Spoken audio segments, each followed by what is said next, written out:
Welcome back. What we want to now do is we want to set an automation rule.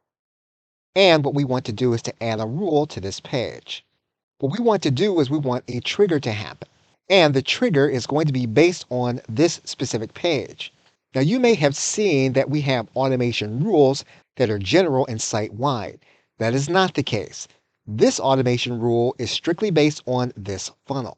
So what we want to do is we want to set a trigger in motion when this funnel form step is subscribed. And so what we've said is that when the individual comes to this funnel and they go through this funnel step, we then want to set an action. What we want to happen is we want to enroll that individual in a course. What we now want to do is we want to choose the course that we want the individual to be enrolled in, and we're going to choose the course that we just created.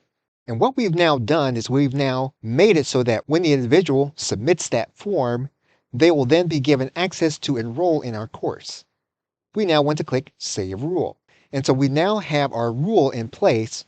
What we can now do is we can now go to the thank you page and customize it. And what we basically want to do is to communicate to the individual that has submitted the form what's now going to happen. And we want to do that on the thank you or download page. Okay, so with that, thanks, and I will see you in another video.